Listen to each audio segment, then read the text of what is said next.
Assalamualaikum dan salam pengorbanan, salam lidah daripada saya Fitri Yahya. Langsung saya bawakan keindahan Masjid Wilayah Persekutuan Kuala Lumpur yang kini bergema dengan alunan memuji Allah dengan takbir, tahmid, tasbih dan segala yang indah dalam usaha untuk kita untuk meraihkan hari Adha yang begitu bermakna. Dan untuk makluman anda, di masjid ini biasanya dalam keadaan yang biasa, keadaan yang normal, boleh menampung sehingga 17,000 jemaah pada satu masa. Namun dengan keadaan tahun kedua kita berdepan dengan pandemik COVID-19, nampaknya hanya 300 jemaah yang dibiarkan untuk masuk. Majoritinya adalah jemaah yang berada ketika subuh tadi, terus kekal untuk solat sunat yang akan dilaksanakan insya-Allah nanti. Dan untuk kita memperincikan bagaimana pengorbanan di samping kita menambah ilmu pada pagi yang berkah ini, saya ingin bersama dengan Datuk Haji Muhammad Hajib Ismail, Pengarah Jabatan Agama Islam Wilayah Persekutuan. Assalamualaikum Datuk. Assalamualaikum. Dan kita situasi yang cukup berbeza pada tahun ini, tahun kedua. Datuk macam mana melihat sebenarnya kita diuji kerana Allah sayangkan kita. Di Tanah Suci kita dapat pastikan hanya 60,000 jemaah berbanding dengan 2 juta sebelum ini. Betul. Dan mereka semuanya insan terpilih. Sebelum juga yang berada di pagi ini yang majoritinya sangat cinta rindukan masjid. Namun Allah masih tidak lagi mengizinkan untuk dibuka pintu demi keselamatan. Sebab Islam itu agama yang holistik, menjaga kesemuanya. Jadi Datuk dapat kongsikan bagaimana dengan SOP dan juga ketegasan kita mematuhi perintah ulul amri untuk mendapat kesihatan. Tak datang pun juga satu sumbangan kepada masjid supaya semuanya dapat menjaga keselamatan. Silakan Datuk. Terima kasih Fitri.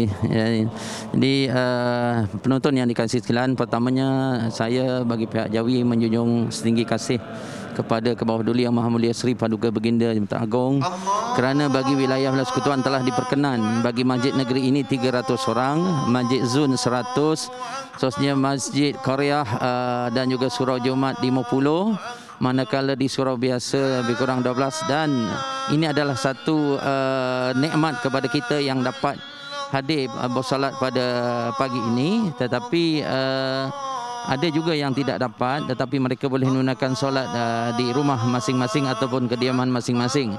Dan sebenarnya Hari Raya Korban ni realitinya signifikan dengan pengorbanan.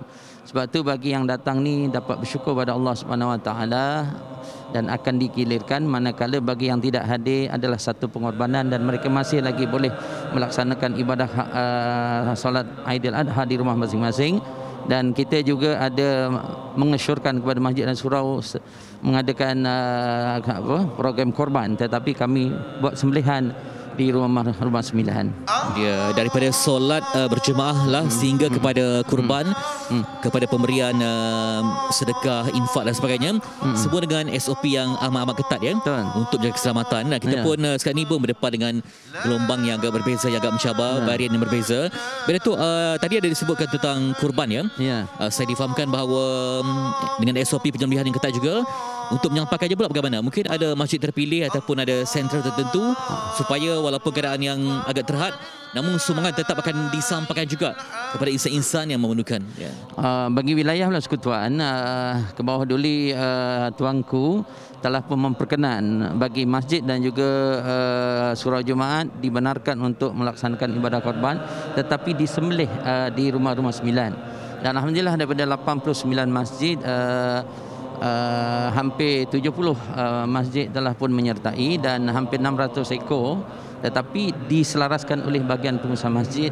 Dan hari ini sehinggalah akhir hari tasyrik akan diagihkan daging-daging korban tersebut mengikut kategori-kategori mana peserta, lepas tu orang yang miskin dan orang di sekeliling mereka lah. Dan ianya perlu dilakukan dengan SOP yang ketat. Sama juga dengan menunaikan solat Aidil Adha ini, di mana kita perlu melalui satu proses yang ketat. Begitu juga dengan pelaksanaan ibadah korban. Itu dia. Sebab kita tak nak berlaku kluster masjid atau kluster Hari Raya Aidil Adha. Baik, tadi pun saya kagum melihat petugas mengira setiap seorang supaya betul-betul kita lengkapkan jumlahnya. Jadi ini adalah satu kepatuhan yang amat teliti untuk pastikan Islam itu agama yang menjaga keselamatan, agama yang holistik menepati maqasid syariah. Dan akhirnya Datuk, dapat kita melihat bahawa kita dalam apa situasi sekalipun kena mujahadah. ketika menunaikan haji mereka ni jihad tersendiri, dan kita di tanah air pun ada jihadnya, jihad untuk bersama, tidak pulang ke kampung, pada masa sama tetap digerakkan bantuan demi bantuan. Betul. Dan menjaga keperluan sesama insan, Datuk. Betul. Jadi saya menyuruhlah kepada masyarakat Islam khususnya di wilayah Persekutuan, yang pertama ialah kita perlu berkorban, maknanya mematuhi apa sahaja peraturan dan juga yang SOP yang telah ditetapkan, lebih-lebih lagi di premis-premis di bawah kami. Dan yang kedua, kita juga perlu berkorban dengan menginfakkan sebahagian daripada harta kita untuk membantu ramai di kalangan orang miskin ataupun saudara mara kita. Walaupun mungkin ada di kalangan jiran tetangga yang bukan Islam pun, kita digalakkan untuk memberikan bantuan kepada mereka. Ini adalah satu gambaran bahawa Islam ini adalah agama yang sempurna, agama yang mempunyai sifat rahmah, agama yang mempunyai kasih sayang. Itulah saya menyeru, jadikanlah masjid sebagai pusat perpaduan, jadikanlah surau Jumaat sebagai pusat perpaduan, dan mudah-mudahan dengan roh Aidil Adha ini kita banyak membantu negara kita untuk memutuskan rantaian, dan banyak membantu pihak berkuasa untuk memastikan COVID-19 ini dapat diputuskan.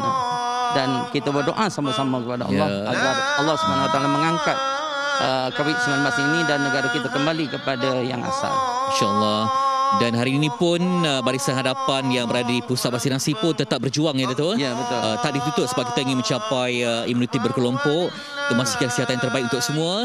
Dan pastinya kita mengharapkan lebih banyak kabar gembira, basyirah dalam kehidupan kita. Terima kasih kepada Datuk Haji Ajib Ismail yang berkongsi pelbagai program pengisian, ya.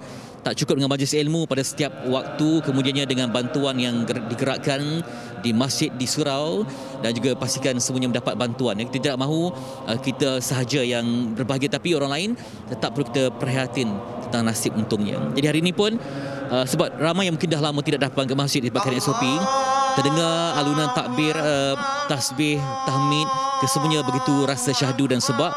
Dan kita harapkan semuanya sabar, terutama yang dapat pulang ke kampung. InsyaAllah ada sinar baharu yang dapat kita jelmakan nanti. Baik, saya akan kembali nanti untuk memberikan bayangan pada anda bagaimana tentang khutbah yang amat kita rindukan. Namun kembali dulu ke Sri Pentas untuk berkongsi ilmu dan pengalaman untuk Hanif dan juga Anim di Sri Pentas. Silakan.